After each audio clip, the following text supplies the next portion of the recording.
pozdravljeni, dobrodošli na zadnje poletno srečanje pod Lipami. V naši sredi imamo posebne goste in aplavz je že dokazal to, ne? Dobrodošli v naši sredi, gospa Bernarda, Marko in Andrej. Hvala, da ste se vzeli nekaj časa in da boste nocojšnji večer z nami se pogovorili, malo poklepetali in malo povedali o vašem življenju. Nocojšnji večer bo vodil časnikar in publicist Ivo Jevnika. Hvala tudi njemu, da je v naši sredi in seveda vam predajam besedo. Žal, mi smo se preselili v veliko odgovornost, ker je bila itak majhna, vreme nam ni bilo naklonjeno danes, ne. Je pa vročina tukaj, ne, mi imamo odprto zdaj hlajenje, ampak vredno se skladi in potrebno kar nekaj časa. Verjetno bomo prej končali. Zakaj vse skupaj želim lep večer in predajanje na to.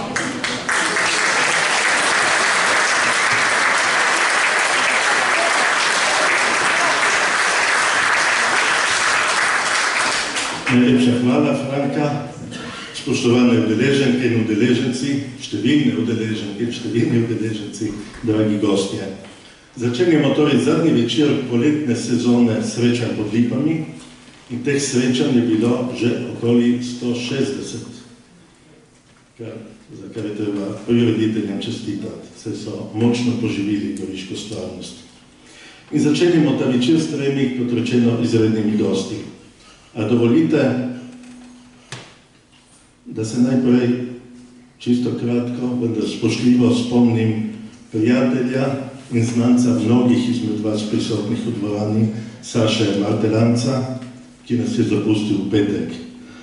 Z izrednim zanimanjem in z veliko simpatijo je sledil tako Lipam, kot življenjski in poklicni poti prav vseh treh naših gostov. Kot ste verjetno brali, bo pogreb v soboto v Markoljah, odkudar izhaja njegova rodbina, žalna seja v ponedeljek zvečer v Petrlinovi dvorani v Trstu. Z Andrejem, Markom in Bernardo se marsikdo tukaj osebno pozna ali vsaj prisluhnil petju dveh izmed njih. Tudi sam jih že dolgo poznam, če smem vnesti tudi to osebno noto. Marka od takrat, ko je v argentinskem Ponču pomagal v zboru Lučke kralj iz Bariloč na gostovanju v Gorici in potem v Vatikanu, o čemer obstaja dokumentacija na veliki plošči s slikami. Bernardo od prvega javnega srečanja z njo v družbi Korošcev v Petrlinovi dvorani v Trstu, Andreja pa vsaj od predavanja v Dragi leta 1987. Zato se bomo prijateljsko tikali in ne vikali, kot bi se sicer spodobilo. Prireditelji so dali pogovoru naslov Živeto slovenstvo in res ste nam glede zvestobe vrednotam, od krščanstva do slovenstva in slovenskega jezika, glede zavezanosti načela demokracije in svobode, lahko vzgled.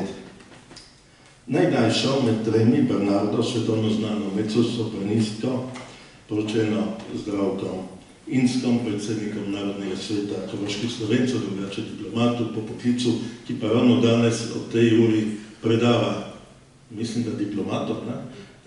Ja, v Domu katoliške prosvete, Domu Solidaritas v Tinjah, nas pa preko elektronske pošte pozdravlja. Torej, najmlajšo Bernardo bi prosil, da kratko predstavi družino Finkovih. Vse ste tu trije, vendar le polovica otrok že vajnih staršev Valentine in Božidarja Finka. Prosim. Jaz sem številka 4 v družini. On je ena, Marija, ki živi v Mendozi, je številka 2, Marko je tretji otrok in te so bili kar eden za drugim na svetu. Potem sta se pa oče pa mama oziroma Bog si izmislil, da bo 5 let pauze in potem sem prišla jaz, za menoj je prišla Helena in še 5 let kasneje presenečenje, po šobi, kot rečejo na Koroškem, iz postržek Veronika, ki trenutno živi v Ameriki, v Floridi, v Miami, tudi pevka. No, prejšnji četrtek je bila gost srečanja pod Lipami Helena Jaklič, ki je predstavila svojo študijo v begunskih taboriščih za Slovence v Italiji. Andrej, ti si se v taborišču rodil leta 1947. Zaradi tega nekateri verjetno še veste, da so nastale komplikacije, ko je predaval v Dragi, ker ga je italijanska policija hotela spraviti v vojaško suknjo, češ da je rojen v Italiji, čeprav je imel že svoje leta in ni bil italijanski državljan, vendar je očitno kakšen prijateljski namig opozoril takrat italijanske oblasti. Ne? Torej, oče je srečno ušel smrti v Vetrinju, mati pa je bila s civilisti, verjetno preko Koroške, ampak potem v Italiji, v italijanskih taboriščih. Oče je, ko je okreval, ker ni šel na vzhodni vlak, ker je bil hudo bolan in ga so bojevniki, so tovariši, niso hoteli spraviti na vlak, to smo slišali tudi od Helene, čeprav imena ni povedala, ampak je govorila o ganljivi korespondenciji med staršema. Potem, ko je okreval, je šel peš v Monigo preko Alp, preko angleške, ameriške cone in tako dalje, da se je povezal pa z Zaročenko. Kako je potem nastala ta družina Fink v taborišču v Senigaliji? Ja, tam, hvala lepa za povabilo. Tako je bilo, ja. Oče je potem prišel s bratom, mlajšim bratom tja. Tam je pa v italijanskih taboriščih bila pa že naša mama z dvema sestrama, ki so pa šle ven iz Slovenije gor, čez Ljubelj najprej, potem pa ampak so šle ven z družino Fink. To se pravi, stari oče po mamini strani je 3 dekletom dovolil, da so šle ven, ampak ker so šle s Finkovo družino, ki so se takrat že zaradi znanstva med mojim očetom in mamo že poznali.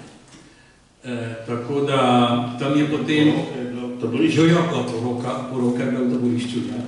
V barakah, v čudnih razmerah, ampak vendar, vsaka poroka je verjetno nekaj lepega, naj si bo v takih ali drugačnih razmerah in to je bilo potem, ja, v taborišču in po enem letu sem se pa izrodil. In potem je velik del te skupnosti emigriral v Argentino. Ne? Ja, velik del, torej bi rekel, da vsa ta skupnost je emigrirala v Argentino, verjetno malo kasneje za to italijansko skupnostjo, če tako rečem, to se pravi temi Slovenci, begunci, ki so bili v italijanskih begunskih taboriščih, za njimi so potem prišli pa še tisti, ki so ostali na avstrijski strani, na koroški strani. Tako da potem vsi skupaj. In kako sta se potem ta mlada zakonca s tem dojenčkom znašla v Argentini?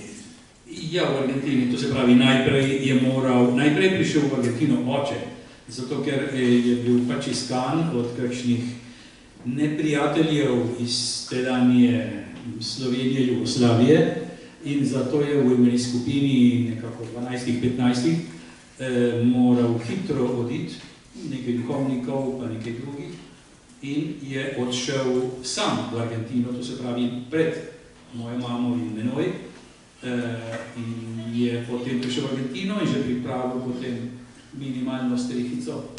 Tako da, ko smo potem junija z mamo prišla v Argentino, je on že tukaj čakal. Junija 48. Ja, pardon, junija 48.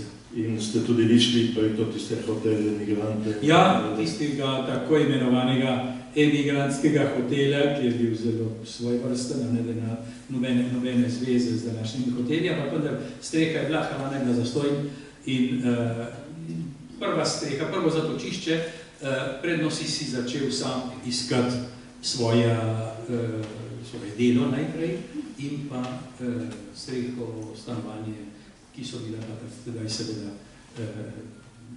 minimalna, ampak sobice, ja. In oče kot jurist je našel v sebi primerno delo? Ne, ki je pa tako kot večina slovenskih intelektualcev, ki jih je bilo takrat kar veliko v tej skupnosti, veliko intelektualcev in veliko duhovnikov. Ampak večina teh intelektualcev niso dobili dela sebi primernega in so zato začeli z ročnim delom. Najbolj elementarnimi zidarskim delom pa so bili slavisti, zgodovinarji, pravniki, pa so začeli z mavto na gradbiščih, pa drugimi takimi deli. Tako da so se od začetka ustalili, potem počas so začeli pa dobivati, pa tudi ne vedno in ne tako točno, a ne po svojih sposobnostih. Ampak to je manjka. Verjetno za starejše je bilo precej hudo, ne? Za starejše je bilo hudo, ja. Za starejše je bilo hudo, ker so se pač morali priličiti novi situaciji, novemu jeziku. S seboj so prinašali vso to težo vsega, kar se je zgodilo med vojno in revolucijo, v tem kampih, vsa negotovost, ko v tistih kampih sploh nisi vedel, kaj bo jutri s teboj, kam bojo šli, kje se bodo ustavili. In je bilo ena sama negotovost. Tudi, ko so prišli potem v Argentino, negotovost, kako, kaj, kje. Ampak k sreči je bila pa skupnost v Argentini že tako močna, ko je prišla v enem letu, se je večino tistih beguncev, nekako 6000 naj bi jih bilo v Avstriji, na Koroškem in potem v Italiji, ki so prišli v Argentino, so prišli pa v Argentino že z nekim, bom rekel, organizacijskim modelom, o katerem je dr. Jakličeva zadnjič govorila gotovo, ko so se že tam začeli organizirati in tam časopise, šole, gimnazije in vse to. Potem so pa prišli sami, so kar nekako po tem modelu, bom rekel, da ne rečem po tem kopitu, spet se v Argentini organizira, tako kot se je dogajalo v Združenih državah, Kanadi in nekoliko tudi v Avstraliji. Marko je znan bas-baritonist, a preden se je leta 1985 predal petju, je že bil profesor agrarne zoologije na Univerzi v Buenos Airesu. In večkrat se spomnim, to sem mu prej omenil, se je smejal, ampak se spomnim na Abrahama, ki je sledil višjemu pozivu, pustil vse in se podal v neznano. Ti si pustil svoj poklic, lep poklic, potem tudi Argentino in se z družino preselil v Slovenijo. Najprej lepo do večer, hvala, da nam pustite vaše ušesa. Ne vem, če boste kaj novega slišali. Vsekakor, povabilo sem dobil od Landesteatra Salzburg za 2 leti pogodbo ob Mozartovem letu in je bilo tako vabljivo, da sem rekel zdaj ali pa nikdar. Pa srečo imam, da imam tako ženo, ki je hitro ugotovila, Marko, pri 40 letih je tvoja biti zadnja možnost, da kaj narediš svoje karijere. In je res tako, nazaj še vedno lahko prideva. To so točne besede Kristine. Hvala, Kristina. Pa tudi Bernardi hvala, ker dejansko me ona zelo spodbujala. Pravzaprav, audicijo, ki sem jo dobil, je bila ravno od dirigenta, glavnega generalni muzik-direktor v Landesteatru, ki je bil takrat na poroki Bernarde in je slišal, ko sem jaz tam tango pel in je rekel, da svatava, eine gute Stimme dieser Menschen.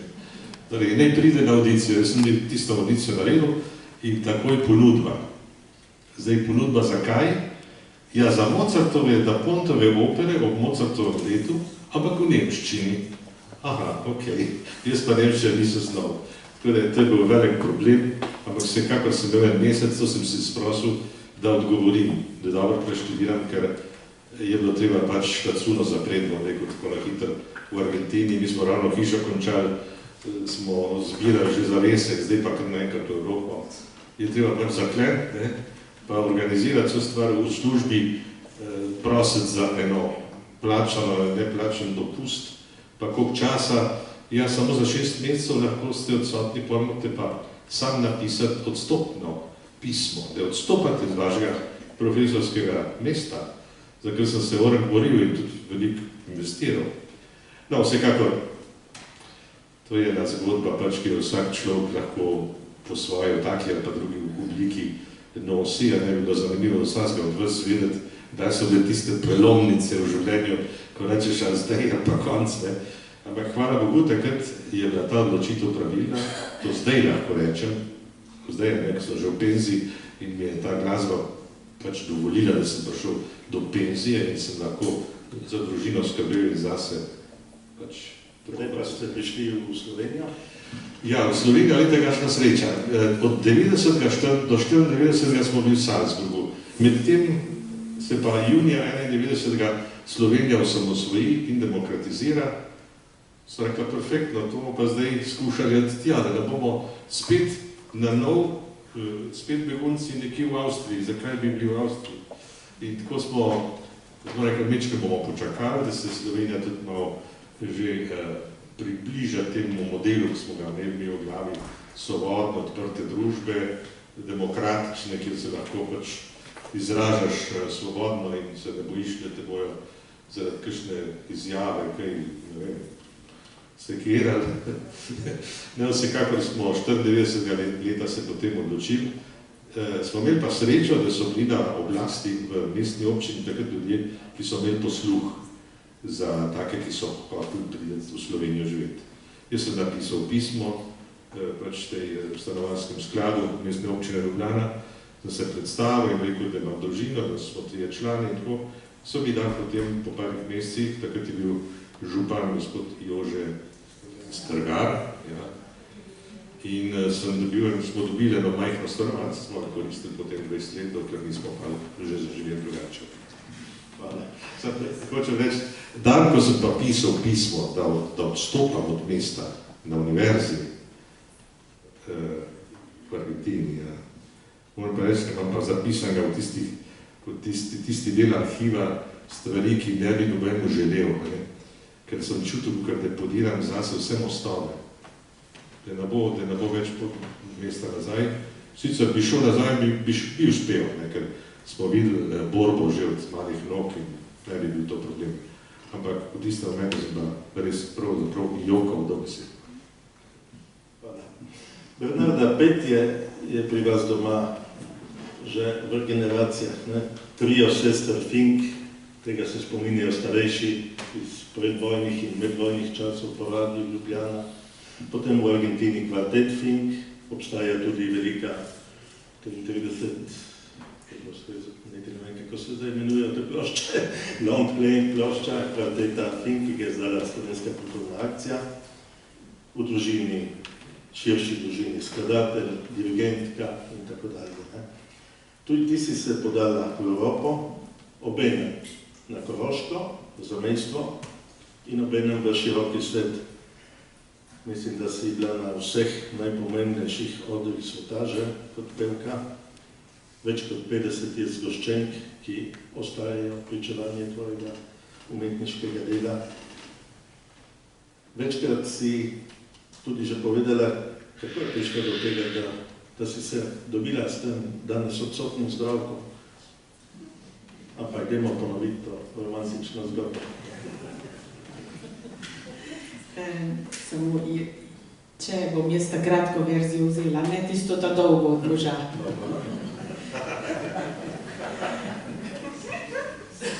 Peli smo doma, to je res. Včasih si mislim, škoda, da nisem slišala tet, ko so pele še v Ljubljani, takrat nas še ni bilo. Ampak zelo, zelo rada in starejša sem še rajši grem poslušati tiste stare posnetke, ki smo jih pa slišali, ko smo mi majhni otroci. Oni več, oni starejši še več kot jaz, pa moje mlajše sestre, ampak le zaznamovalo nas je. To je bila očetova družina. Moram pa reči, da je tudi mamina družina že vedno bila zelo muzikalična. Žal pa mi deda in babice praktično nismo poznali. Jaz sem svojo staro mamo, torej mamino mamo, samo enkrat videla dvakrat, ko je že bila stara 95 let in praktično na smrtni postli.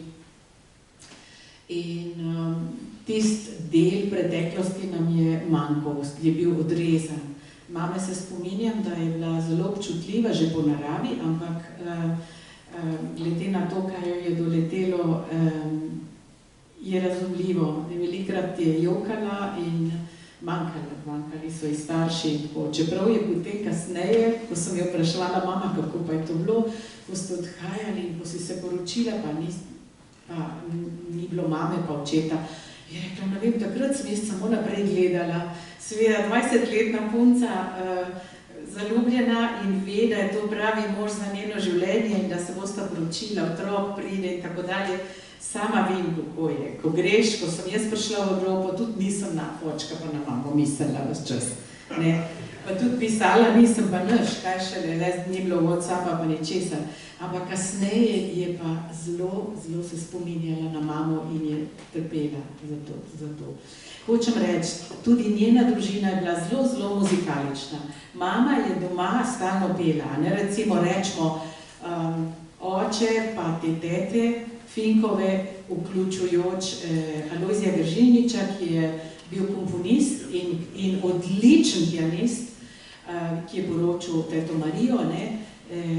Oni so bili tako rekoč profesionalci, hočemo reči študirani in so delali klasično glasbo. Spominjam se nekaj koncertov s klasičnimi avtorji, prve Wolfe, prve Schuberta in Schumane, Brahmse sem slišala od očeta. Seveda tudi sodobno glasbo, ki jo je stric komponiral na slovenska besedila. Ampak mama je imela pa tisto odnos do glasbe direktna. Ona je znala še do zadnjega, v marcu smo izgubili mamo, je še do zadnjega, ko smo jo videli,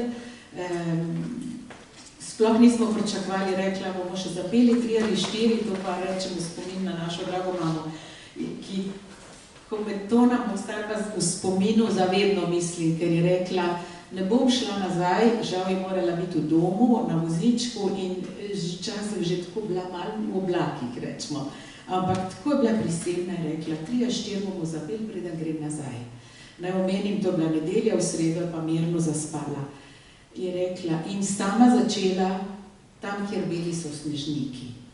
Pa ena pesem, ki smo mi tam peli, v Sloveniji jo redko kdo pozna, čudovito besedilo ljubezni do domovine. To je tema. Tam, kjer bili so snežniki, holjci mali in veliki, tam, kjer zvira bistra Sava, teče Soča, Krka, Drava, tam je dedov, zemlja krasna, dom junakov, dom je moj. In potem je Dina znala še drugo kitico in mi smo za njo potem malce plali. Hočem reči, to je že bilo predolgo, ampak so take važne stvari, ker ona je kuhala in pela, recimo. Oče ni nikoli pel, ko je delal. Mama je pa pela in to petje je bilo pri njej nekaj naravnega. In tako smo tudi mi pela, vseh 6, in je bil praktično majhen zbor, plus zbor, ki ga je vodila teta Marija Gržinič in vse aktivnosti, ki so bile zelo pevske tudi v slovenski skupnosti.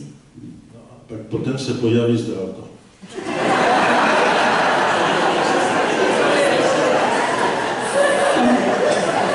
Sem pa upala, da bom malo raztegnila, da bo ona odpadla. Vmes pa še pride tista, da jaz nikoli nisem pričakovala, da bom pevka, samo vedela pa sem, da tako rada pojem. Ampak sama nikoli, ker jaz sem bila zelo introvertirana in mi ni bilo, da bi sama pela. Ampak postala sem pevka in na podlagi tega sem potem študirala v institutu. Ja, pač sem imela srečo, da sem prišla, še danes ne vem kako. Jaz ne vem, življenje je tako čudno, da se ne moreš razložiti enih stvari. Ravno tisto leto so rekli, ker oni so sprejemali 8 ljudi vsako leto. Razred ni smel biti večji kot pa 8 ljudi. Tisto leto so rekli, bomo letos vzeli več in naredili čistko na koncu leta. In samo zaradi tega sem jaz not prišla in sem smela ostati. Me niso počistili, ampak bi skoraj, po 3. letu bi pa skoraj letela. To so pa druge stvari, ki so izvan vprašanja. No, in prišla sem pa v Evropo, ker sem začutila, da me ves ta repertoar zanima, ki ga v Argentini ne bi mogla res toliko peti. Tam so z velikim opernim glasom, opernim temperamentom za italijansko opero in za Wagnerja bi imela šanse, tako jih pa nisem imela, ker nisem nič od tega. Rossinija še, ampak kaj drugega pa ne Verdija, ne Veriste, tako da zaljubila sem se v Bacha itak romantika, nemška, pa vse, kar je samospev, francoski tudi in tako dalje, to je takoj bil moj svet, ker se je spojevalo s tistim, kar smo doma pela, ne? Pesem, tako da prišla sem pa v Ženevo, ker je bilo veliko glasbenikov, ki so gostovali v Buenos Airesu in slučajno takole je bilo zame Ženeva tista destinacija, kjer je bila tudi ena Slovenka, prijateljica, naša prijateljica, ki se je tam poročila s Švicarjem in je bila tako dobra, da sem lahko iz nekaj mestov celo pri njej stanovala, pa je imela majhno stanovance, pa že poročena in potem je celo otroka dobila in je tako imela kot eno mamo, čeprav je bila samo 2-3 leta starejša od mene, Lidija Zakrajšek. In tako se je začelo. In no, po letu, ko sem bila v Švici, me je pa povabil doktor Cercar, ki mi je že prej slišal enkrat na enem recitalu v Buenos Airesu, če bi prišla v Celovc, pa da bi on tudi organiziral, da bi jaz v Ljubljani pela in v Trstu. In na podlagi teh 3 koncertov, oziroma koncerta v Celovcu, po katerem je Zdravko bral v Ameriki, takrat še ni bilo internetnih časopisov in je dobival tisti tednik po pošti.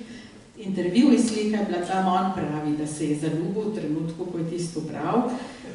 Moram verjeti, ne vem, napisal je pismo in po 2 mestih sem odgovorila in tako se je začelo. Andrej pa se je za naselitev v Sloveniji odločil skupaj z ženo in obe ženi prisotnih 2 finkov sta dvorani, pozdravljeni.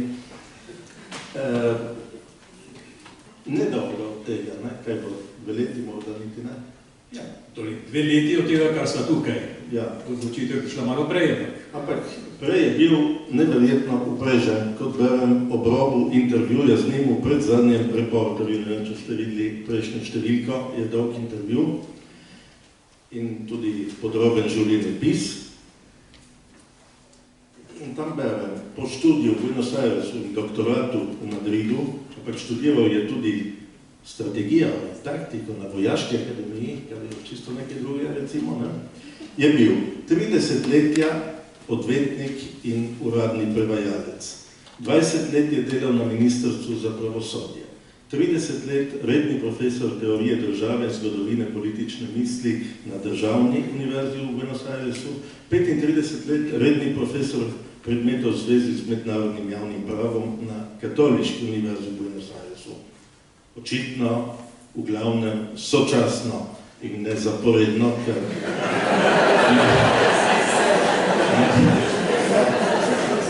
ne zgleda, da bi imel 115 let službe.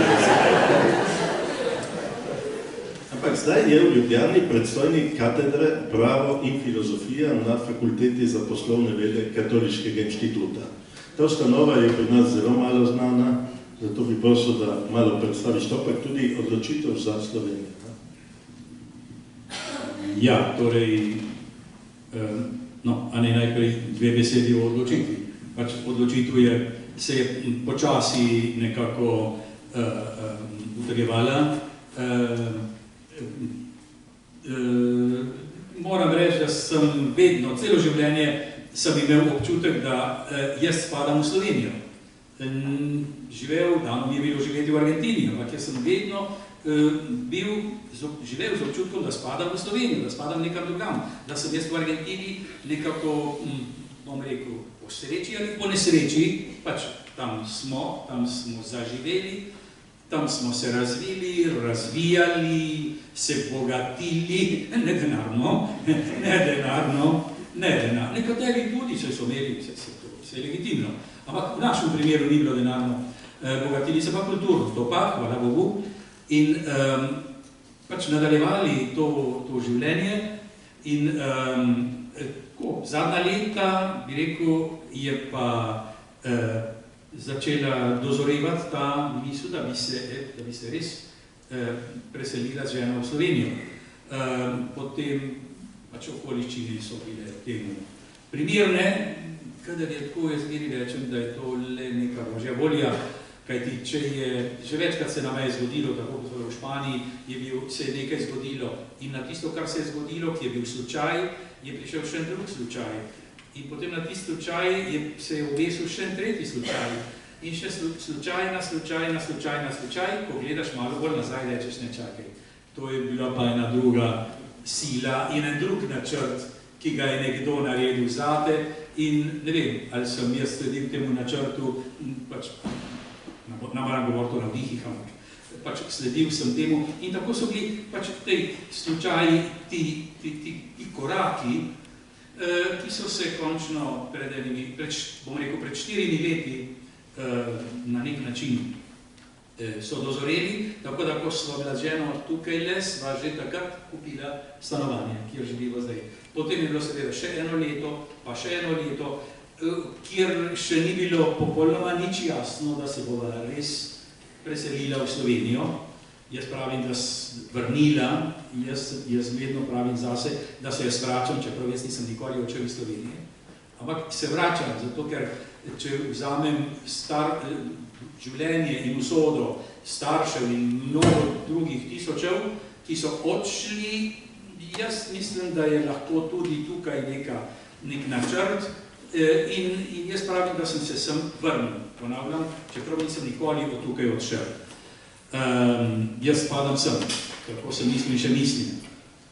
Potem je pa v 2 letih zadeva toliko dozorila, da sva pred 2 letoma res prišla do tega, da sva se pokazala tukaj v Sloveniji. Brat Marko mi medtem, ki je že tukaj mi je pomagal pri obnovi stanovanja, tako da je bilo res, sva res ženo prišla. Dobro, da nismo pod Lipami. Inštitut. Torej, to je zametek, pa smo zdaj že v poznejši fazi, ampak denimo, da je to zametek Katoliške univerze v Sloveniji. Jaz sem 35 let profesor na Katoliški univerzi v Argentini, v Buenos Airesu, v eni glavni izmed katoliških univerz v Argentini, ki je več, privatna univerza, odvisna od Buenos Aireške nadškofije, ki je ustanoviteljica. Tako da ta Katoliški inštitut je neke vrste zametek Katoliške univerze, ki naj bi se razvila in se razvija. Čeprav malo bolj počas, kot bi bilo želeti, trenutno je ena fakulteta za poslovne vede. Jaz tam poučujem, a ne tukaj kot povem, da nisem ekonomist. V vabilu za tole srečanje je bilo rečeno, da sem ekonomist. Dejansko je ekonomija tista veda, ki sem jaz najmanj študiral. Pravo, ja, politologija, ja, tudi kar 35-letnega zgodovinskega predmeta, po katerem sem jaz nekoliko postal zgodovinarja, pa tista vojaška strategija, ki me je vedno zanimala, saj sem hotel biti vojak, ko sem bil mlad, pa mi to ni uspelo, ravno zato, ker sem bil Slovenc in ker sem bil zunaj rojen. Ampak to me je vedno zanimalo, pa ta strategija me je zanimala tudi z vidika politologije in mednarodnih odnosov, ker sem videl, kako se to steka, kako se to dvoje dotika. Ampak ponavljam, ekonomije pa najmanj.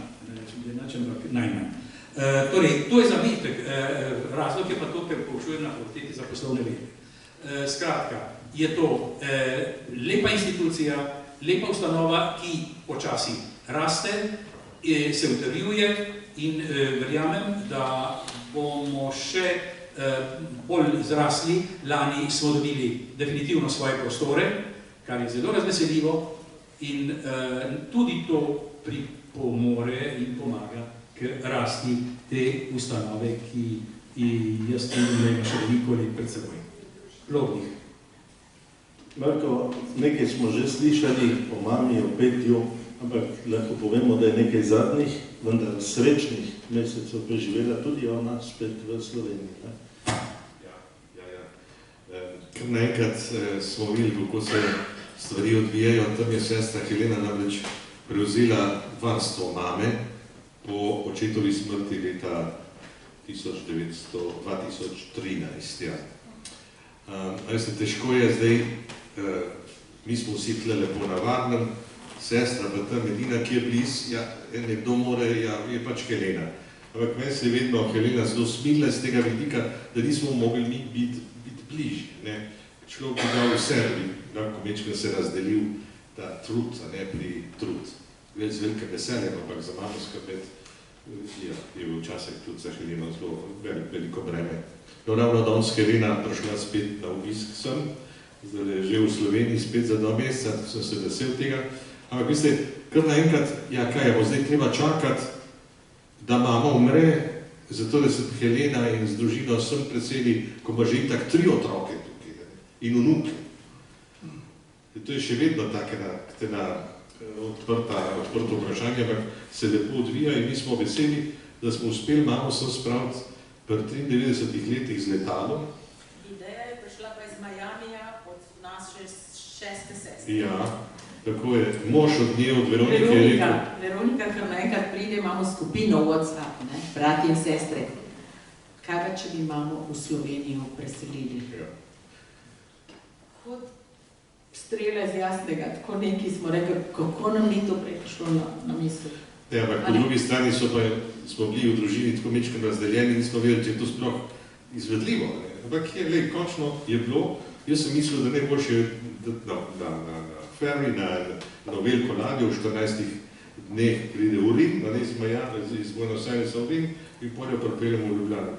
Ampak pa so rekli, ne, zakaj pa ne, z letalom, ja, to rabiš pa potem potrdilo zdravnika. No, v redu pa začnimo s tem. Zdravnica je potrdila, da je mama še v stanju, da bo prenesla tako vožnjo.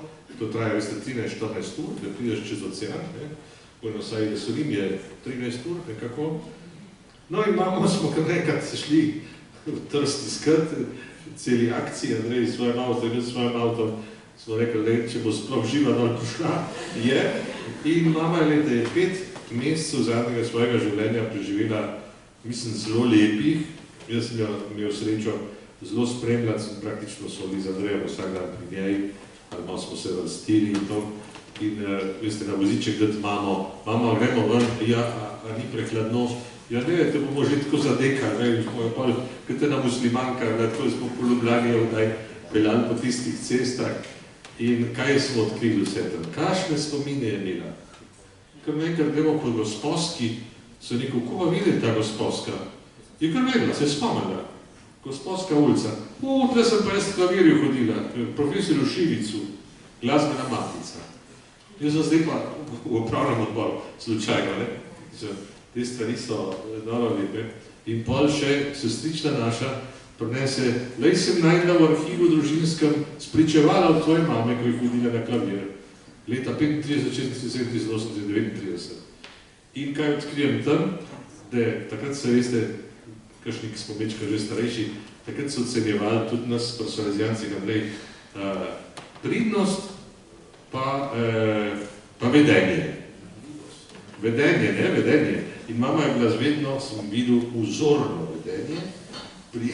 Pri pridnosti je bilo tako, dobro, zelo dobro, ne.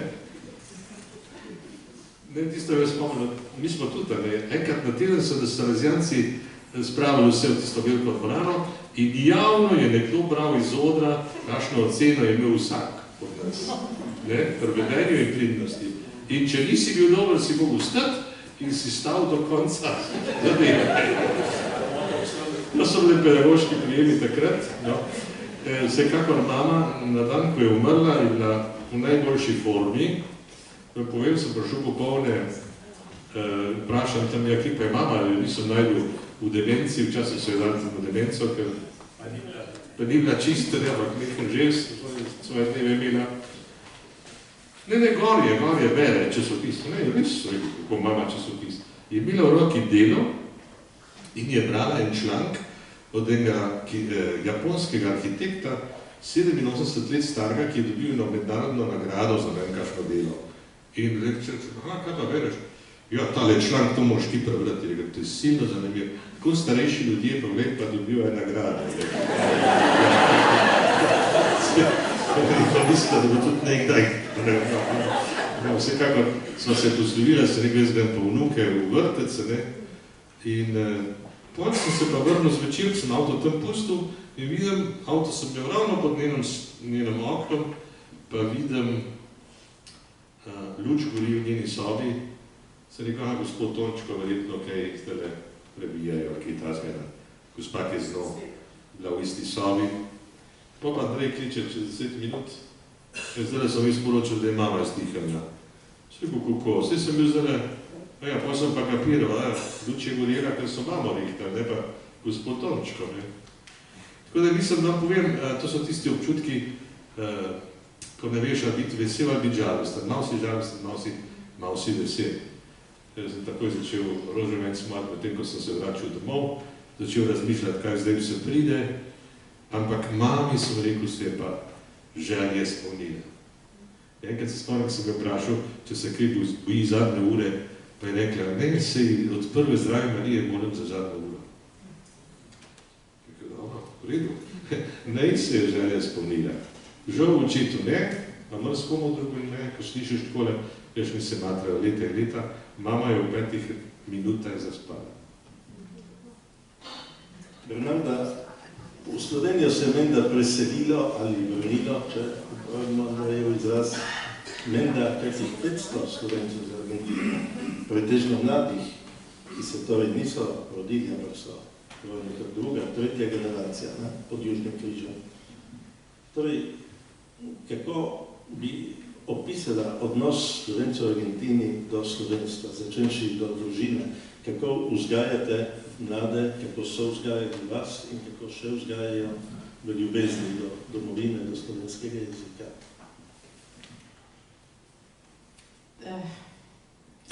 Si že vse povedal, v ljubezni do slovenskega jezika in do Slovenije.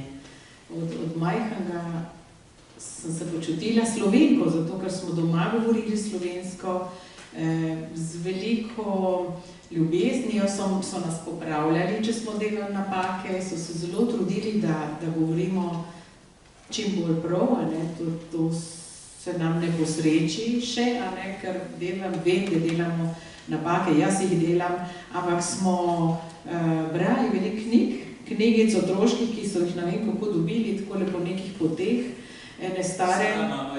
Stara mama, mamina mama, ki je ostala, jih je pošiljala ene parkrat v takih zabojih, da so bile tiste Bohorjevke iz leta 1930 in nam jih je poslala. A mama Ceka jih je pošiljala? Ne, Ceka bo mora še prideti. Stara mama iz Ljubljane, ker je bila ona stara mama pa tam, ne? Ja, vidiš, Bohorjevke so bile točno. Miklovo zalo imam jaz, ker smo se jih razdelili, še stare platnice, tisti starovitek, rumen in brali smo veliko. Mama je Župančiča recitirala, tako da recimo jaz znam samo Vrbo Prešernovo na pamet, pa nekaj Župančičevih otroških, Cicibanove in tako dalje. Andrej je pa že druga generacija, pa poseben spomin ima in posebno motivacijo imel in on pa zna recitirati dolge Župančičeve uvod pri Savici, njega kar tako gre. Tako da si želim, da enkrat v privatno skupaj pridemo, pa da malo več slišem, kaj ono se zna. To je pa po naši mami imel. Mama je imela tudi dober spomin. Potem so šole gotovo? Šole smo imeli, tako je. To je bilo doma. Peli smo in tako dalje, tako da pesmi so se vrstile ena za drugo, jih znamo, kaj strem, 100 gotovo, ampak marsikdo tukaj v Sloveniji ne pozna, veliko pesmi se je med vami verjetno isto, na vsak način. Ja, ne, sobotne šole smo imeli. Vsa ta infrastruktura, če rečemo današnji terminologija slovenskih šol, kasneje srednješolskega tečaja za gimnazijate, plus zbori, igrice, šport, ker so se domovi ustanavljali eden za drugim, otrok je bilo zelo veliko, naša družina takrat niti ni bila tako številčna, ker je bilo kar dosti družin, ki so imeli toliko otrok. Tako da smo imeli ogromno možnosti. Meni osebno moram pa še reči, Nikola Jeločnik je bil akademski igralec, režiser in igralec in tudi gospod Borštnik in tako dalje. To so bili pravi akademiki, ena taka kvaliteta in jaz sem takrat bila premlada še, ampak oni so že smeli igrati takrat Dumo, pa Umor v katedrali, pa kaj še bilo, pomagajte. Krst pisalici, Shakespeare, Molière in tako dalje. Ampak to je bilo takrat tako moderno in to je bilo nekaj izrednega. Jaz se spomnim, da smo enkrat je srednješolski tečaj naš razred šel, kvazi bil povabljen ali primoren, da gremo na eno od teh iger. In jaz se spomnim, da so vsi tam klepetali med seboj, pa ne vem, mene je pa tako prolekal, da jaz sem si mislila, zakaj te klepetajo tako nekaj krasnega. In meni se zdi, da mi je ogromno ostalo tudi za bodočnost na vsak način, če jaz ne bi v tej družini gor zrastla in v teh okoliščinah slovenske skupnosti brez dvoma ne bi bila pevka. Andrej, torej slovenstvo kot vrednota, vendar vezano še na druge vrednote očitno, ne? Krščanstvo v katoliški obliki, potem nedvomno, če poznamo argentinske razmere, dolžnost pričevanja o preteklosti, zvestoba mučencem svojega Pavlova, ideal samostojne Slovenije, čeprav so bile, seveda ne moramo zdaj vsega idealizirati, so bile tudi razlike v skupnosti, zlasti starejši politiki so nekje bolj vezali na idejo Jugoslavije kot varnejše rešitve, še ne aktualne rešitve samostojne Slovenije, demokracija. In kako je, torej, kako ste gojili te vrednote, nekaj smo seveda že slišali, ampak recimo duhovniki so tudi imeli veliko vlogo in jo še vedno imajo, čeprav vemo, da je tudi pri vas zdaj pomanjkano, ne? V Argentino je šlo 80 slovenskih duhovnikov leta 48, seveda za slovensko skupnost jih je skrbelo tistih 5, 6, 7 poklicno, ne? Drugi so se pač morali posvetiti argentinskim farom ali tudi visokim, tudi odgovornim službam, ne? In danes pa je pomanjkanje, recimo, prišel je, no, vsaj jeden iz Slovenije na pomoč, kot prihajajo v zamestvo, prihajajo duhovniki iz Koprske, škofije, salezijanske družbe, tako dalje, ne? Torej, kako ste te vrednote uspeli ohranjati in koliko še uspelo to danes? Kaj bi rekel, veliko stvari si omenil skupaj. Jaz bi rekel, da je vse to ena sama celota, ena nedeljiva celota. Vse, kar si naštel, začenši po vrednostni lestvici, krščanstvo, vera pa v krščanski katoliški obliki, pa slovenstvo, ki je bilo prej, celo zgodovino je bilo slovenstvo zelo navezano na krščanstvo in na katoliško krščanstvo, ne glede na Trubarja, pa ki bo je vsa čast iz drugega vidika, ampak na krščanstvo vsekakor navezana Slovenija, pa na katolištvo, potem pa na vse mogoče druge vrednote, ki gredo od tam dol, pa so prav tako vredne gojenja. In vse to se je pri nas v Argentini vezalo v eno celoto, tako da je zelo težko govoriti o eni brez druge, pa brez drugih. Kaj vem, vse je jasno, smo se učili Prešerna, ampak Prešern govori in piše v krščanskem duhu. Celo Župančič, ki ni bil tako, rekel, znan po kakšni globoki vernosti, ampak je tudi on pisal v krščanskem duhu, ker je bila pač slovenska kultura krščanska in katoliška. Tako da, iz tega je potem izšla ta naša skupnost, nekako, skoraj bi rekel, če ni preveč, nekako nabita s temi vrednotami, ker so vrednote, močne vrednote, nabite in med seboj povezane. Morda nabite toliko bolj zato, ker je vse to izšlo skozi hudo preizkušnjo med vojno in revolucijo, pa potem preizkušnja 3 let približno po begunskih taboriščih, kot sem prej rekel, nihče ni vedel, kaj bo jutri in si se moral trdno držati za nekaj, kar ni bilo otipljivo, pa ti je bilo dano, in ker drugega nisi imel, si se tisto držal in s tem tudi obstal. Tako je naša slovenska skupnost s tem obstala. Na noben način ne moram, si ti pravilno rekel, ne idealizirati slovenske skupnosti. Smo bili, vse to ja ne treba posebej povedati, ampak vendar, včasih je toliko hval na račun slovenske skupnosti v Argentini. Popolnoma normalni ljudje, ki smo se med seboj kregali, smo imeli absolutno vse napake vsakega normalnega človeka, pa vendar kljub temu smo se razvijali v tisti skupnosti z različnimi idejami, tudi političnimi, in so se kresale hude iskre na račun mnogo česa. Slovenija, Jugoslavija, medsebojnih, notranjih struj, mladci, stražani, to, kar je bilo že prej.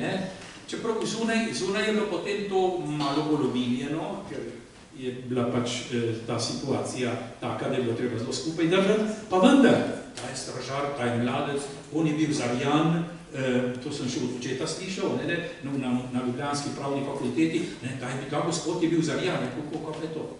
Pa sem pa začel, so različne katoliške sicer organizacije, tabori, vestnik. Pol tam tabor in vestnik, tudi domobranci so se potem zaradi različnih njans, so se celo razdelili in so imeli eni svoje revijo, drugi pa svojo. Tako da je bilo, ponavljam, to je bilo zelo pestro, zelo živo in zato pravim normalno. Vsak je imel svobodo, da je mislil po svoje, da je pisal po svoje in zato so se, ponavljam, kresali iskre. Ampak vse to je bilo pa v eni celoti. Nihče ni dvomil.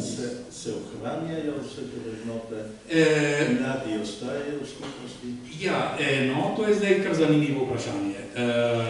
Zdaj le mineva, približno, oziroma lani je minilo 70 let, odkar je, zdaj moram njansirati, seveda,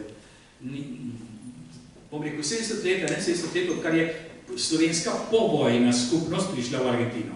Seveda so pa prej bili v Argentini že drugi Slovenci in sicer prav iz vaših krajev tukaj.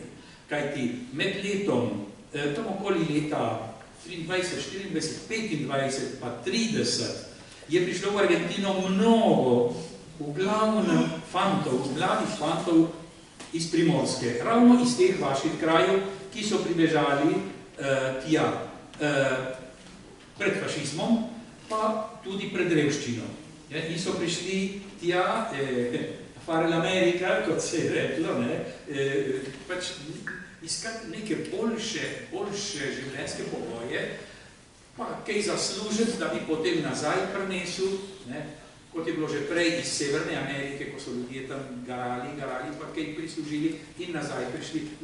V glavnem se iz Slovenije Primorci niso vrnili nazaj, ni bilo časa, potem je prišla kmalu druga svetovna vojna, fašizem je seveda tle še vedno močan, tako da ni bilo priložnosti, potem je bila druga svetovna vojna in vse, kar se je potem zgodilo, tako da nazaj ni bilo nikoga. Ampak ko je naša slovenska skupnost leta 1948 prišla tja, so vsi tej Slovenci že bili tam, tako da je bila neka, se je to na nek način je bilo obogateno, čeprav seveda spet tukaj z razlikami, žal, a ne gremo to. Pustimo, ampak bo predolgo. Ampak tudi te razlike so bile na nek način normalne in morda bi rekel celo zdrav. Ker to bil izraz različnih struj v svetu, pa različnih struj med Slovenci. Ne vem. Če se kako se ohranja? Če se danes ohranja. Torej, ohranja.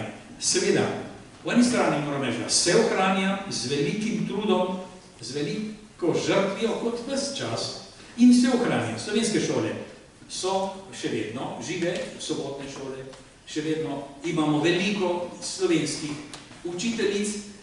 Te učiteljice so mlade, skoraj bi rekel iz mojih let, mlade punčke, že tretje generacije tam, ki so šli vse skozi slovenske šole in so danes one same z neko slovenščino učiteljica novih malčkov, ki danes prihajajo. Ponavljam, one učiteljice slovenščine pa so tam rojene. Ne? To se pravi, to še vedno existira, živo, živahno.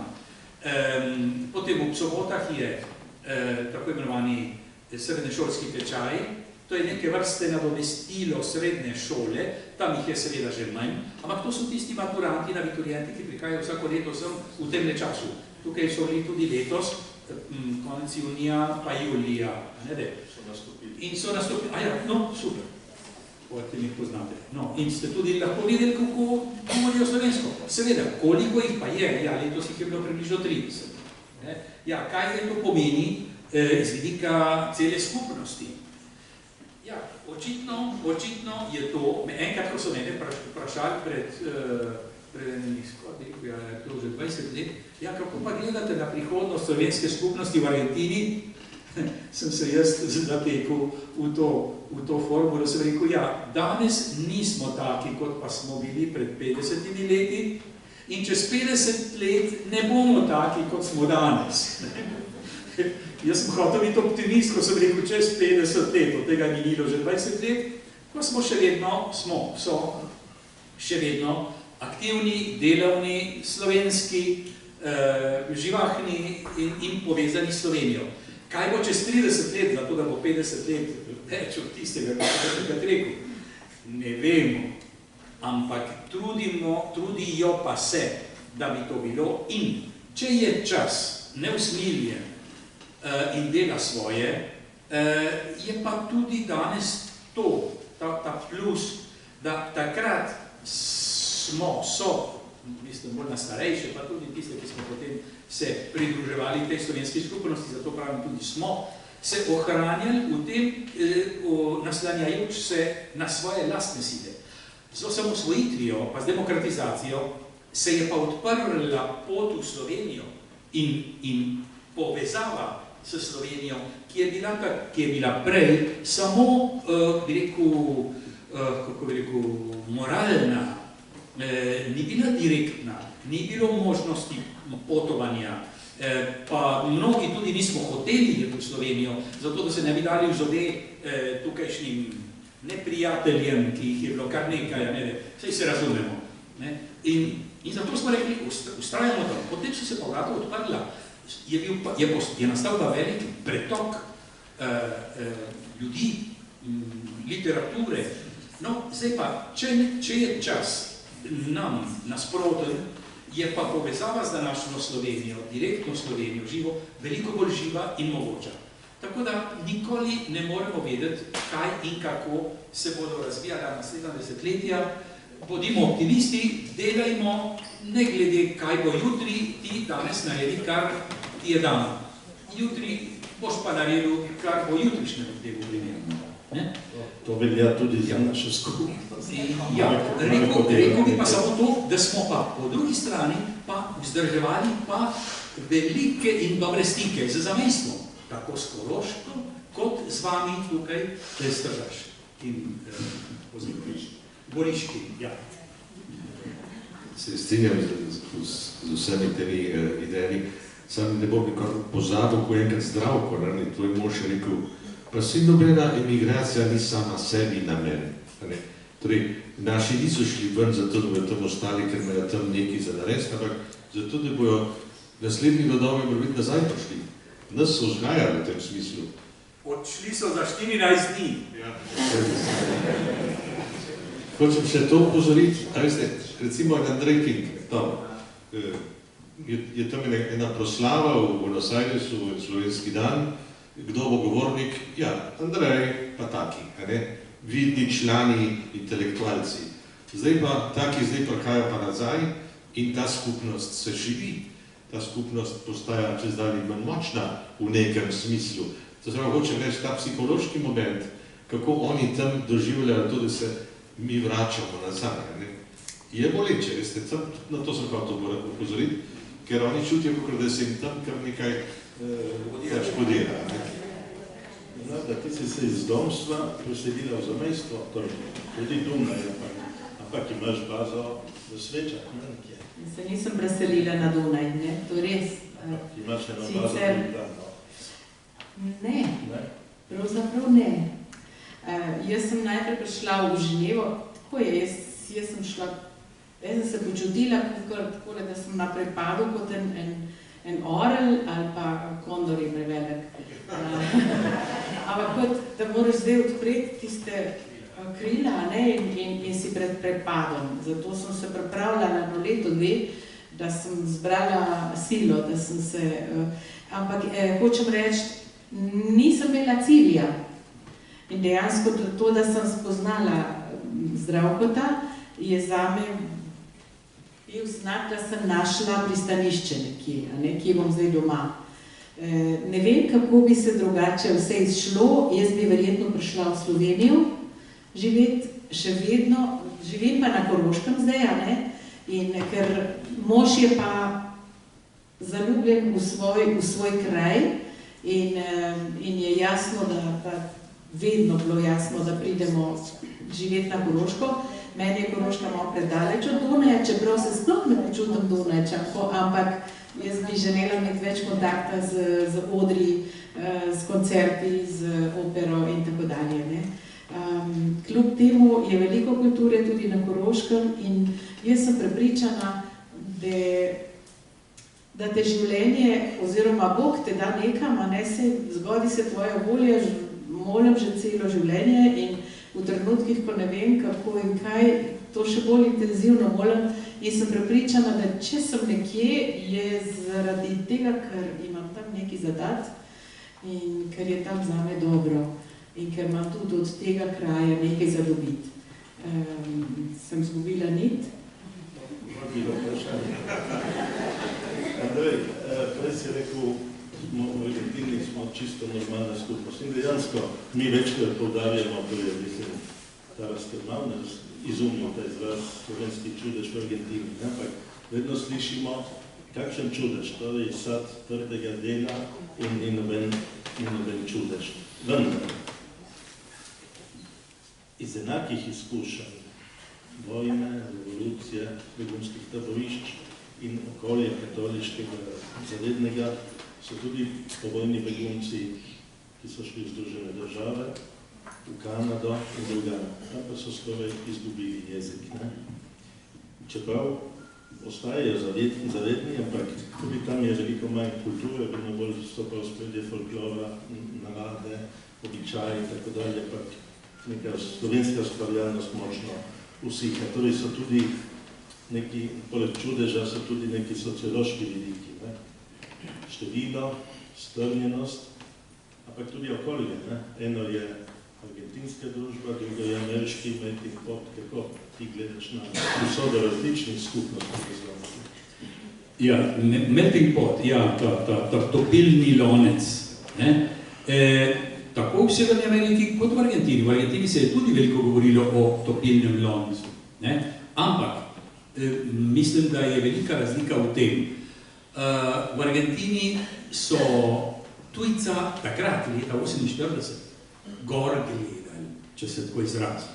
So nas nekako, ja, to, cenili, Evropa, Slovenc, si iz vojne, kako je pa to bilo, kako?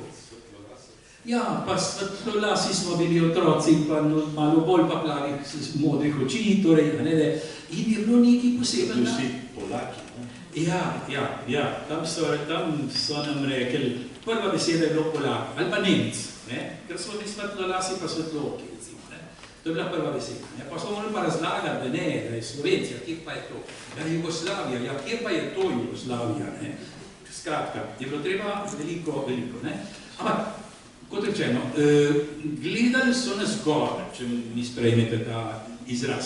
Medtem ko v severnoameriškem, v topilnem loncu Združenih držav, si se moral pa čim prej priličiti in čim prej asimilirati.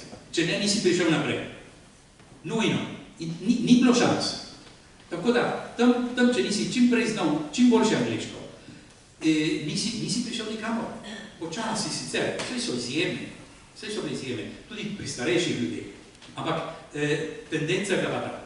Zato je bilo potem tudi to, to je razlog, zakaj je tam tako, rekel prej, no ne tako hitro, ne moram tudi tega reči, ampak zakaj prej nekako splahnela ta moč slovenske besede, slovenske kulture, slovenske skupnosti. Žal, to je tisto. To je tisto. V Kanadi so večkrat bolj zdržali, zato ker Kanada je tudi kot država podpirala begunce in celo dolga leta, če prav vem, plačevala slovenske učiteljice, da so slovenske otroke učili slovenščine. To in v Avstraliji se je tudi isto dogajalo. Pri nas v Argentini kot prerečeno ne, ker prerečeno, ne vem, kje smo že o tem prej govorili, vse učiteljice še danes, že 70 let, brezplačno v sobotnih šolah poučujejo slovenski jezik, ampak ponavljam, brezplačno. To smo vsi to delali in še delamo.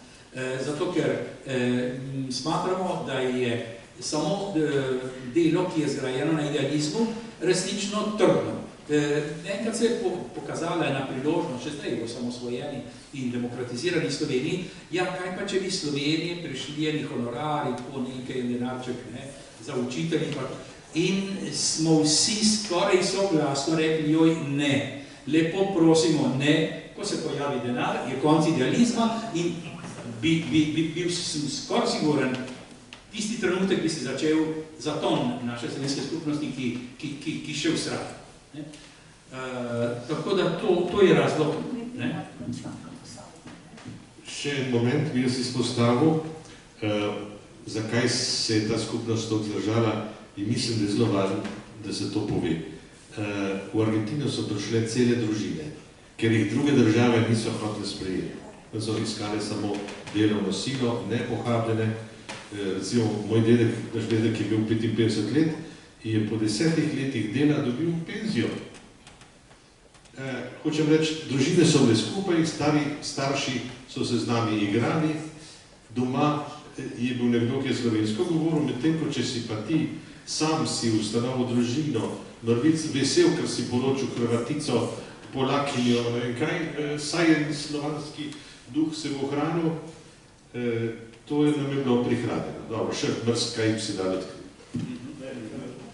Obdrži mikrofon, ker sem tega držal. Ti si v Sloveniji dejaven, ne samo na umetniškem področju, si v društvu Slovenije v svetu, v društvih, ki gojijo spomin, sočutje, spravo. Ko si prišel v Slovenijo in kaj je takrat in kaj danes pomeni v osrednji Sloveniji, pustimo za mesto, ki je poseben primer, pa biti iz domobranske družine.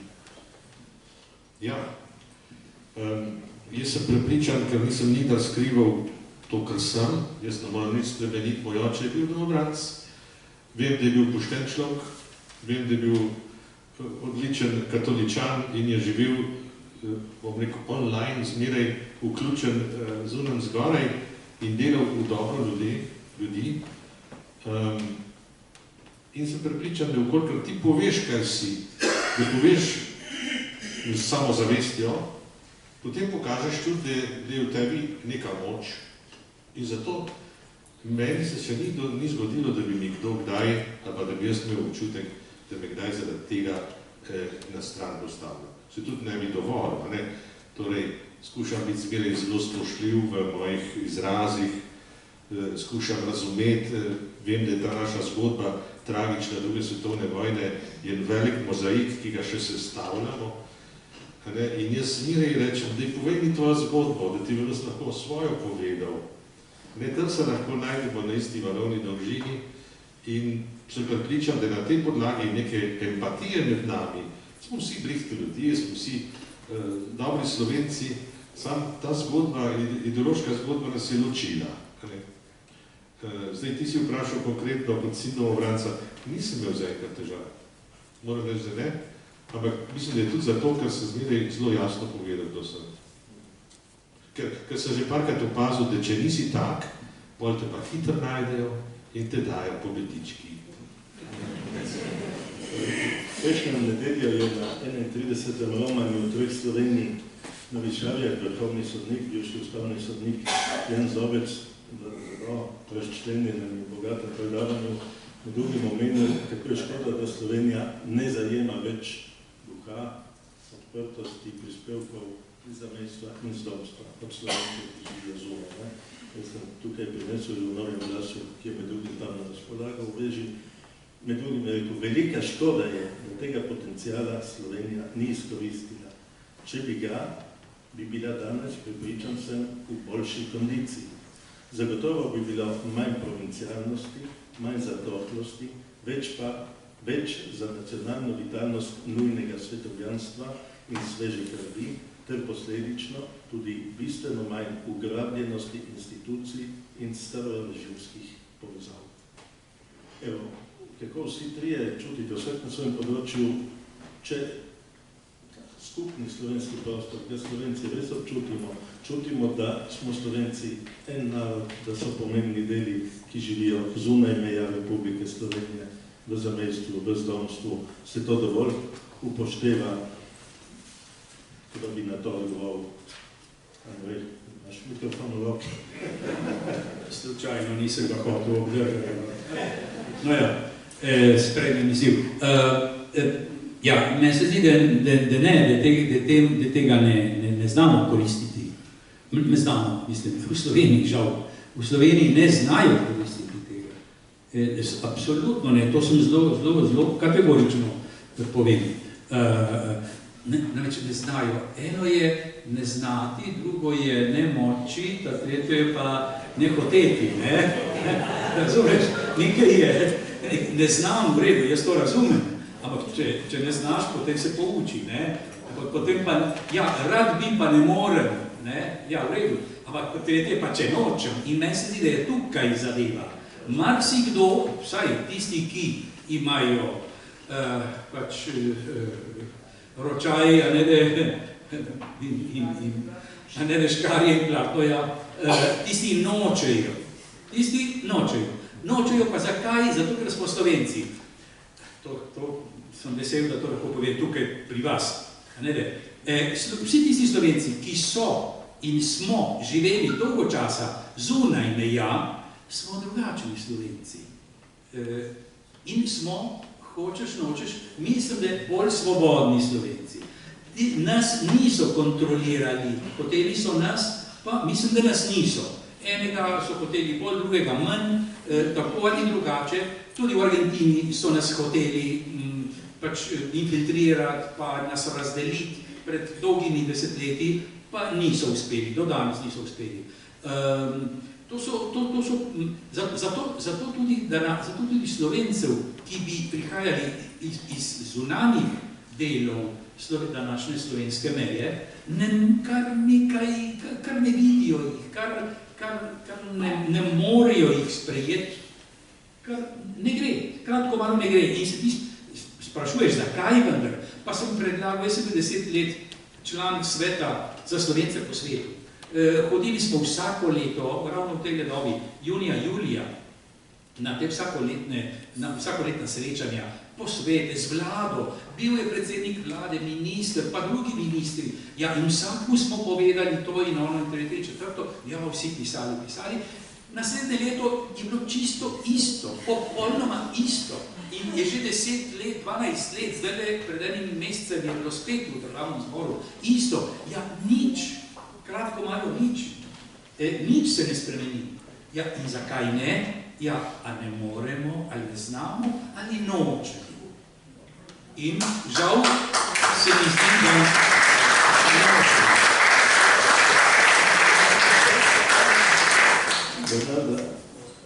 Mislim, da ste vsi trije, ali dobesedno, ali v drugačnih zvezah izjavili v preteklosti, da se čutite 100% Slovenci in 100% Argentinci. Torej, ta dvojna identiteta, ne? Ampak glede sprejetosti, recimo, ti si dvakrat dobila nagrado iz Prešernovega sklada, torej enkrat skupaj z bratom Markom, torej neko priznanje Slovenije daje tudi zdomcem ali priseljencem ali kakorkoli. Ampak nekaj druga me zdaj zanima. Stari starši so prisilno zapuščali in vse življenje trpeli nostalgijo. Naši mladi, začenši tudi v svoji družini, lahko bi to opazoval, pa prostovoljno zapuščajo svoje kraje. Ne? Delno, ker ni služba, ampak tudi, ker so taki svetovljani danes. Ne? Je to beg možganov ali je kroženje možganov, kot na nekateri povedali? Če vzamem kot istočno točko to, kar je ravnokar Andrej rekel, se malo bojim, da je nekaj tega, da je to beg možganov le res. Mislim, da če bi bila država bolj odprta, če bi se čutilo več dobrega namena za spreminjanje časov, da so se časi spremenili in ne to vzdrževanje starih struktur v glavah, ker to se dogaja, v glavah bi bilo tega, mislim, manj.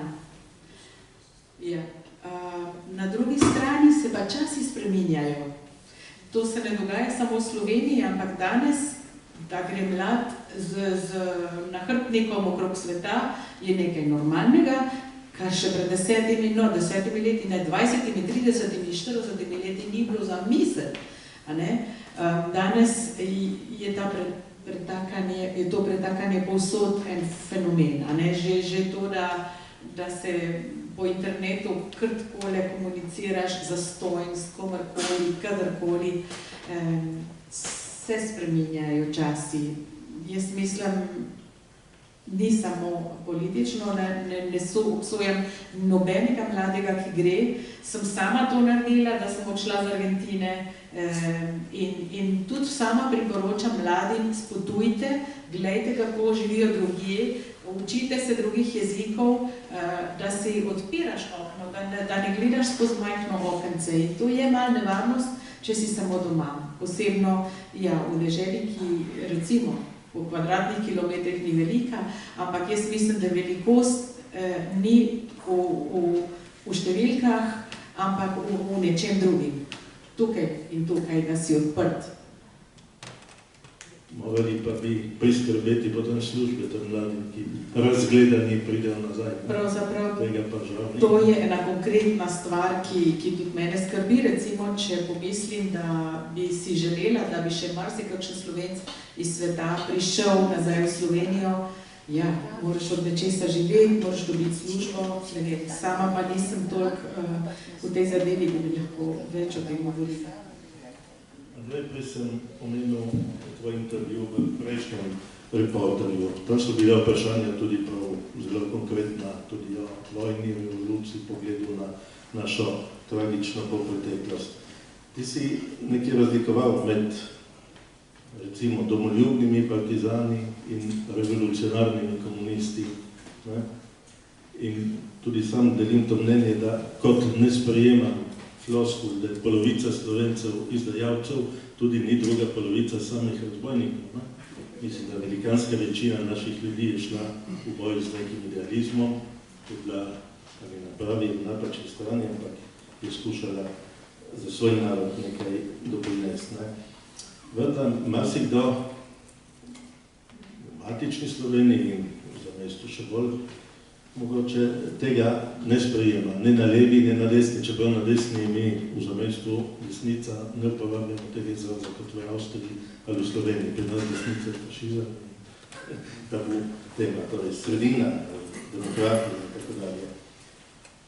Žal seveda tudi v vsem povojnem času, tudi v 30 letih demokracije, med tistimi borci in potomci borcev, ki so šli iz idealizma, so bili oni kot prvi izigrani, ni prišlo do neke diferencijacije. Torej, to je manjkalo. O tem si sicer razmišljal tudi že na Višavijah, ko si govoril pred 2 letoma na višavskem srečanju. Kako si ti zamišljaš možnosti sprave, večjega razumevanja, sočutja? Zadeva sprave, beseda si zadev v besedo, ki je res pomembna, predvsem za nas. sprava. Jaz si zamišljam spravo, zdaj so me že pred nekaj leti sprašvali, kako bi se dalo, če je bilo prej med dvema stranema velik konflikt in razkol in razhod in na najhujši način to narejeno, a ne da? No, dejansko ne, naš prav. Torej, na zunaj je izgledalo tako. Zato so gledali dve bojujoče se strani. Ampak imaš popolnoma prav. Na eni izmed bojujočih strani ni bilo enotnosti, ampak je bilo, mislim, na partizanski strani. Koliko je šlo noter v partizanstvo mladih ljudi, pretežno fantov, pa tudi deklet, ki so šli z resnično željo in z resnično voljo, da bi osvobodili svojo domovino okupatorjev. Ampak so šli noter na klic nekoga, ki je preuranjeno to spodbudil samo z namenom, da začne revolucijo.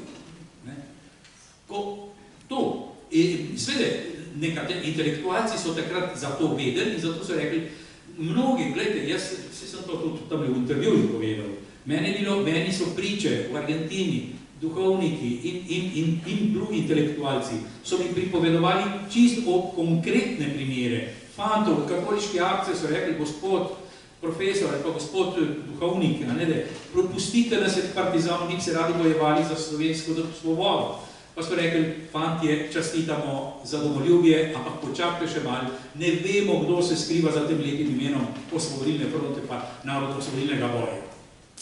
In tisti fantje, ki so potem počakali, so poslušali na svete starejših, so počakali, so nekaj mesecev kasneje se šli oni zahvaljevati, hvala gospoda, da ste pustili.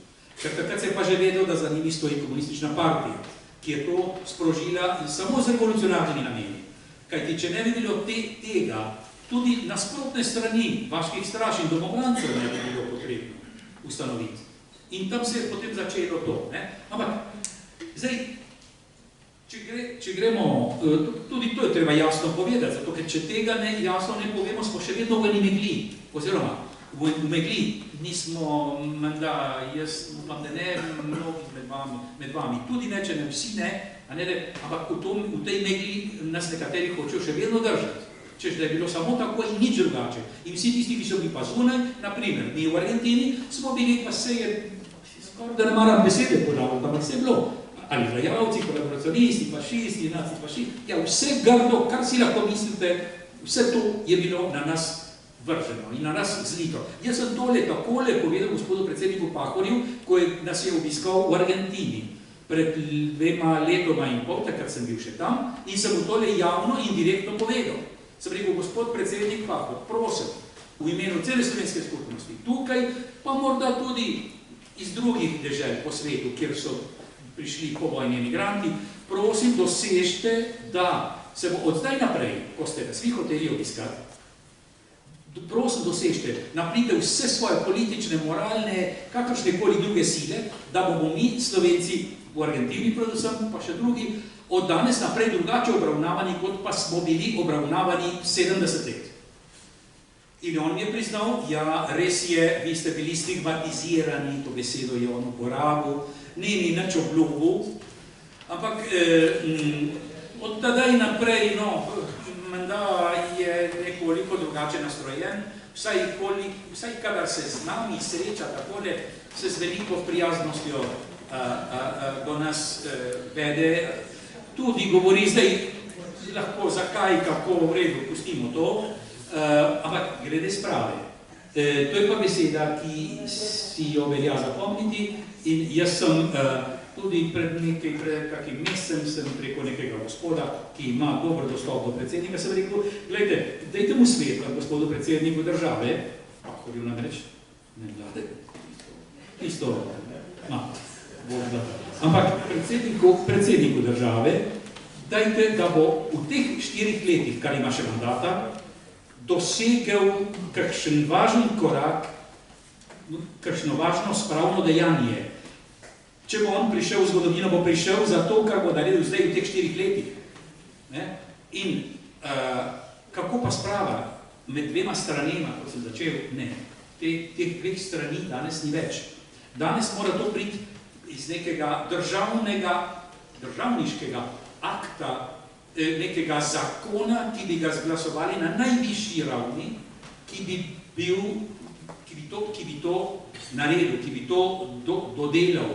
Seveda je to grozno težka zadeva in je to treba zelo pazljivo narediti, zato da bo to res to, zato da bo sprava res prava, ker če ne bo blef, kakšen tak blef je že bil s kakšno, žal kot kristijan, kot katoličan, s kakšno mašo, ki je bila, pa tam nekateri so to mašo hoteli izrabiti, zdaj pa že spravljamo vse, zdaj pa vse v redu, vidimo, da to še ni tako, to se je zgodilo že pred 30 leti, pa še daleč, da bi do tega prišli, ampak to spravo je treba doseči na nek način, da bo resnično to, dokler tega ne bo, bomo še vedno utežali. Jaz bi zaključil nekako z te strani, potem seveda je še nekaj prostora in časa za udeležence, da počastijo naše goste s kakšnim vprašanjem, pripombo, dostavkom, ampak bi končal z mislijo, ki jo je izrazil Andrej v že večkrat omenjenem intervjuju, da je kljub vsemu proces pluralizacije v Sloveniji neustavljiv.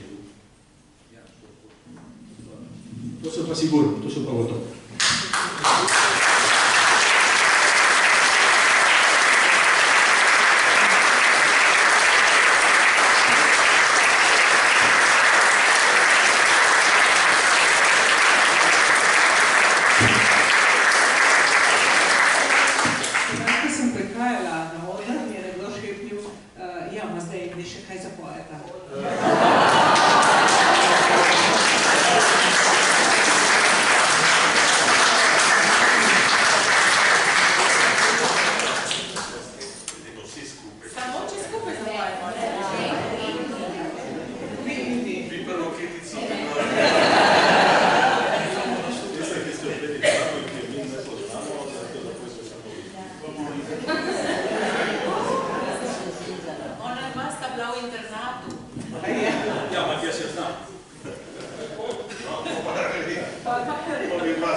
Kakšne vaše ne znamo, ampak Koroški smo tako radi peli.